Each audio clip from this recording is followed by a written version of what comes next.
Moi, je suis très sensible à la diversité sous tous ses aspects. C'est-à-dire que je pense qu'il n'y a pas une façon de manager. Et il est important dans une équipe d'avoir une diversité homme-femme. Parce que les femmes, effectivement, ont souvent un autre regard, quelquefois beaucoup plus concret, par exemple, sur les choses, parce que justement, elles sont amenées dans leur vie à manager des choses un peu différentes. Mais c'est vrai aussi, par exemple, dans une équipe internationale, d'avoir une diversité culturelle. Donc moi, je me suis toujours attachée, alors dans Orange Business Service, où j'avais des équipes dans tous les pays du monde, on avait 11 ou 17, 11 nationalités dans l'équipe de direction de premier niveau et je crois 17 dans celle de second rang.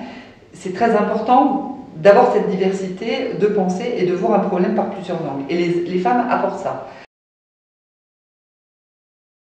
Alors il ne faut pas qu'elles soient toutes seules, parce que souvent, alors il y a des livres qui ont été écrits par des sociologues là-dessus, dans la façon de s'exprimer ou d'apporter un problème, quelquefois, donc il ne faut jamais généraliser, elles ont une façon un peu différente d'exprimer les problématiques.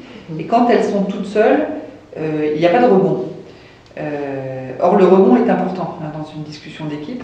Donc, le fait d'avoir un minimum de femmes, j'allais dire un tiers par exemple, voilà, me paraît raisonnable, 2-3 femmes, enfin, plus 3 que 2 d'ailleurs, ça permet effectivement un échange et de construire aussi avec les collègues masculins.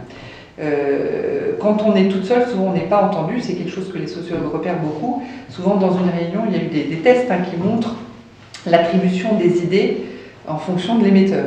Et quand c'est une femme qui émet une idée, en fait, elle est souvent beaucoup mieux écoutée quand elle est reprise par un homme derrière, ce qui est extrêmement frustrant d'ailleurs pour toutes les femmes. Moi, la première, c'est quelque chose qui m'exaspère, mais que je vis toujours, qui est permanent. Je pense que c'est à la fois quelque chose certainement de culturel, peut-être aussi une façon d'exprimer les problématiques qui est différente et qui fait que la même problématique exprimée un peu différemment peut être mieux entendue. Voilà, donc ça se mesure, hein. Il y a des sociologues qui mesurent l'attribution effectivement des idées aux femmes, aux hommes et qui montrent que les idées des femmes sont sous-attribuées. En fait, on l'attribue en général à celui qui a repris l'idée derrière. Mais il faut en être conscient, et quand on en est conscient, c'est important effectivement de pouvoir y travailler et de s'assurer que dans une équipe de direction, on a cette diversité. Il y a un point dont on parle pas beaucoup, qui est la solitude souvent des femmes managers, et en particulier au niveau des comités exécutifs, où quand on arrive au comité exécutif, on se sent très très seul.